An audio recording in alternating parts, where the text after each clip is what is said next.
All right. Do you care too much about what other people think? Let me share a few stories and hopefully motivate you to the point and give you some tools to where you don't give a darn and you just take action anyway.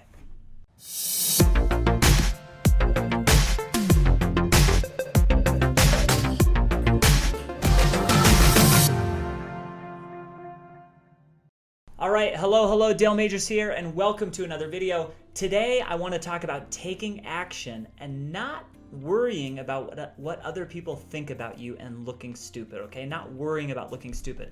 So I want to share a couple stories from growing up that I think really prepared me long term and just made me better at not worrying about what other people thought. So, but I'm not saying I'm a pro at it, but it takes practice, and I think you should keep practicing because you'll just get better at not worrying about it. So I used to shop. When I was 18, I shopped at this store called NPS.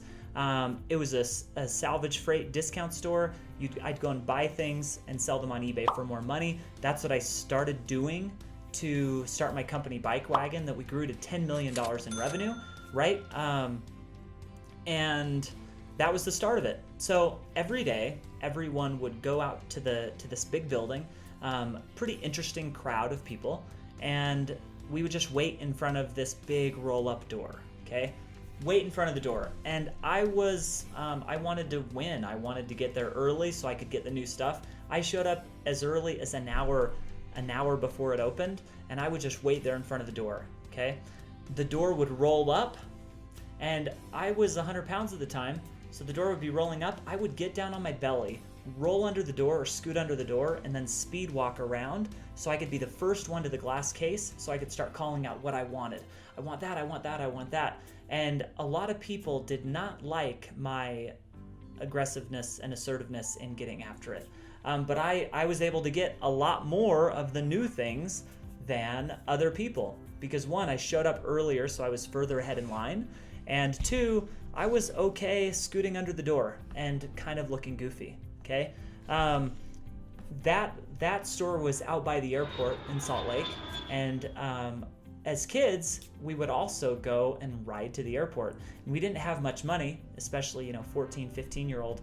I learned that at the sandwich store, you could order off the menu, and I'd say, how much is that piece of bread? Well, it's 40 cents. Well, how much is a piece of cheese?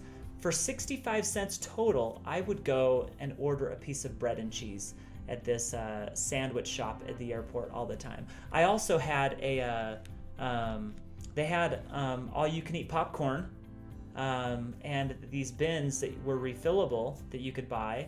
And I bought one of those bins once, and I reinforced it with tape. And every time I went to the airport, I would refill it. I don't really recommend that. I probably owe someone at the airport like 10 or 15 bucks for popcorn. All right, so I say that because as a kid, I was practicing all the time, being a little uncomfortable and doing things that people around me thought were maybe a little goofy and a little off. So when I was 23, I went to this trade show this one was in Germany. And I remember I didn't really deserve to be there. I didn't have a great business. Most people didn't want to sell to me, but I got really good at just walking up to people and saying, hey, I'm Dale. Here's the business that I do. I'd love to work with you.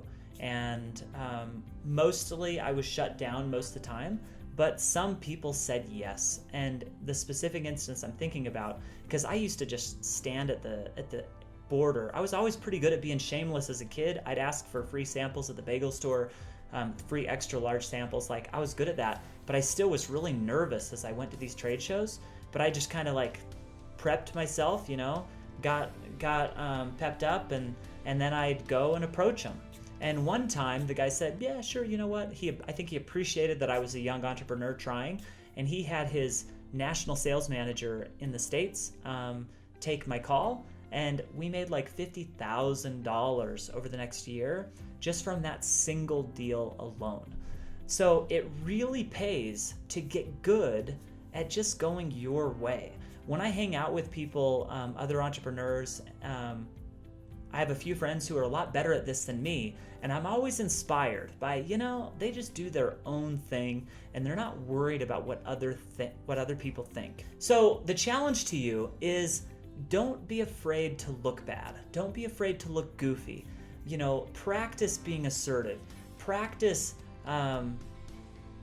just doing what you need to do, and even if you look a bit goofy, whether that's learning to ask for free samples, nah, probably not, but just getting better at rejection, trying things where you may potentially be rejected, I think can be really helpful. There's a great video on YouTube where this guy did a rejection challenge. It's actually really funny, but really just trying that. Be okay getting rejected, because most things in life are going to be hard and there's a likelihood that you will fail. So as you can develop this skill of, my wife calls it that I'm shameless, but not necessarily, right? But you can develop that skill of trying things and being open to failure, that you might look bad, you might look goofy. People may think bad things about you, but just get comfortable with it and you will be rewarded. So I hope it's helpful. If you do something like that and you go the extra mile and you put yourself out there, please share. I would love to hear about it. And otherwise, I'll see you on my next video.